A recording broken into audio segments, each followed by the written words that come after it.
Hey friend, welcome back. My name is Tim Shurr, founder of the Mesmerizing Leadership Program, and today we're talking about nonverbal cues, nonverbal communication. We are constantly sending out messages and signals to those around us, and we might not know that we're doing it. In fact, most people don't know that they're sending out these messages.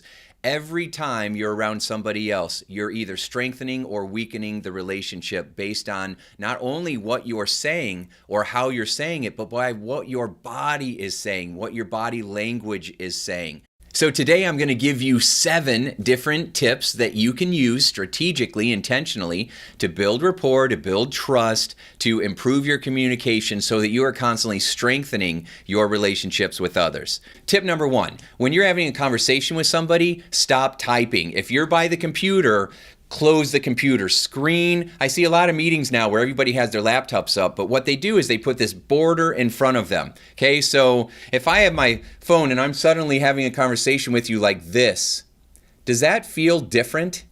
Okay, if I have my laptop and it's sitting here like this in front of me while we're talking, yeah, go ahead. Oh yeah, that makes a lot of sense to me. Doesn't it feel like there's something blocking us, something in the way? So I'll go to meetings and I'll see that everybody has their laptop up and we're trying to brainstorm and connect with each other, but we've all got these mini walls up in front of us. So when I'm talking with somebody, I close it down. Okay, or I move it to the side. So, there we are. Now we're connecting heart to heart. I don't have anything in my way anymore. Here we are again. Okay, so keep that in mind. No barriers between you and the person that you want to connect with. The second thing is phones themselves. The thing that people think is that if they just check the message and turn it off and put it back away, that they're showing respect because they turned this off by looking at this and saying, you know what, I'm not going to take this message because you're more important. That doesn't show respect. Respect is they never see your phone and you never see your phone when you're talking to somebody.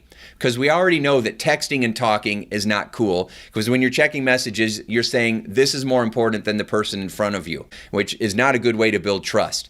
The second thing is if the phone is ringing, just let it go and don't even look at it. And if my phone's ringing and we're having a conversation and you're like, go ahead, you can get it, I'll be like, no way, you're more important to me. And then that makes you feel really great, right? Now, the other thing that helps too is that a lot of times people will put their phone on the table and they'll have their phone just sitting there on the table while they're having a meeting, right? And you see everybody with their phones. I don't like that either. For whatever reason, it just feels like there's you and me and then this thing over here. And this thing is a distraction. So whenever I'm having a meeting with somebody, I don't put my phone on the table. I have it under the table or I keep it in my pocket because now it's just you and me. So that's something to think about. Number 3, when you are speaking, if you are a man speaking to a woman, instead of just making eye contact with her, talk to her with your shoulders pointed towards her. Because if you're a woman watching this right now, and I'm a guy talking to you, and I turn my shoulders just a little bit, even though I'm still making eye contact, I bet it changes the way you feel, doesn't it? Suddenly it will feel like I don't care about you as much, or I'm ready to go somewhere else. That I don't really care about what you have to say. These are things that women have said for years in my live seminars. But when you turn the shoulders back, there you are again, now you care. So when you're talking to a woman and you're a man, your shoulders should be facing her. Okay? Now, this also women to women, same thing, shoulders facing. Plus, if you're a guy talking to a woman, make sure that she can see your hands. It's just a safety thing, right? So now, if you are a man talking to a man, then what you would do is you'd want to angle off a little bit. Because otherwise we get this alpha male thing going where we're kind of like, you versus me, right? Instead, when you turn your shoulders just slightly, you're sending that energy away, not at each other, but away. And it makes people feel more relaxed. Now, these are natural things that you'll see people doing when they're in rapport. When they like and trust each other, when they're connected with one another, they stand this way. And so pay attention to it. Unless they're old friends, if they've known each other for a long time, they'll be shoulder to shoulder and it won't really matter. But a lot of times guys angle off. It's like, hey, how's it going? How you doing, right? And we're just kind of angling off on each other.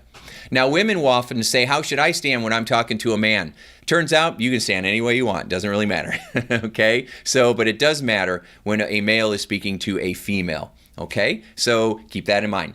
The next thing, hands out of pockets. When you're standing and talking to somebody, I like to have my hands where I'm kind of like, like this, right? So I know I'm out of the frame here, but I'm kind of like over here like this. Hey, how you doing? Because in the pockets looks like, what are you doing in there? And behind your back like this sometimes looks like, what are you doing behind your back? But when your hands are in front of you and you're just kind of like this or like this, right? Or like, hey, how's it going? I'm doing good. How are you? Or down at your sides, then that just makes people feel more at ease. But when they can't see your hands, they wonder what's going on. Now, another thing people do is they put their hands or their arms over here like this. That does not mean that people are resistant unless, of course, you say something and then they go, okay, now they are resistant. But most of the time, people are just getting comfortable. They get comfortable resting their arms on their body like this.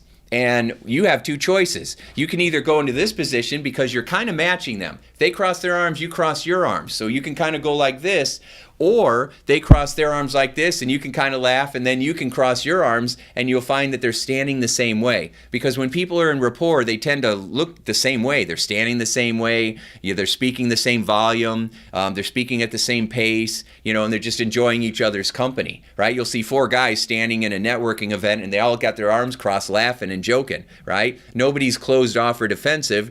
They're just in rapport. So be mindful of how others are standing and kind of mimic it, right? Because birds of a feather flock together. People will like those who are more like them. So, all right, what's the next one I got here? Talking to the hand. This is a really good one. Most people have never thought about this before. I see a lot of people when they're having a conversation, they'll make a point and they'll go like this. They'll go, now I see where you're going with that, okay? And whenever you put your hand up like this, it's almost like talk to the hand, okay? When you put your hand up like this, it makes the person you're communicating with like you're almost reprimanding them, okay? So when you're like, I know what you're saying here, I understand the situation, and even if you're trying to be funny, well, that might make sense, or I understand your point of view, but it still is like a pushing away. So do this. Now I want you to notice how that feels. I'm going like this, and I go like this. Does it feel different? You betcha. It feels very different, doesn't it? Because now all of a sudden, we're inviting each other. I understand how you could feel that way. I understand how you could feel that way. Do you see? The nonverbal is very different here versus here. So just by opening your hand when you're communicating and talking with somebody, it makes it feel like we're at ease. You're in good hands, okay? So just make people feel at ease when they're communicating with you. So no more of this, right? More of this. So if next time you're talking to your spouse and you're like, I don't want to hear this. Maybe you're like, maybe I should listen a little bit more, okay? Instead of saying, I don't want to hear this, saying, you just use your nonverbals to be able to say, I care about what you're saying. What can I do to help? Okay? All right. The next one is eye contact. This should be so normal and built into us, but I still see a lot of people are not making eye contact. And so they're looking down, they're distracted, they're looking everywhere else. A great way to make sure you're using eye contact is to make sure you know the color of the eyes of the person you're talking to.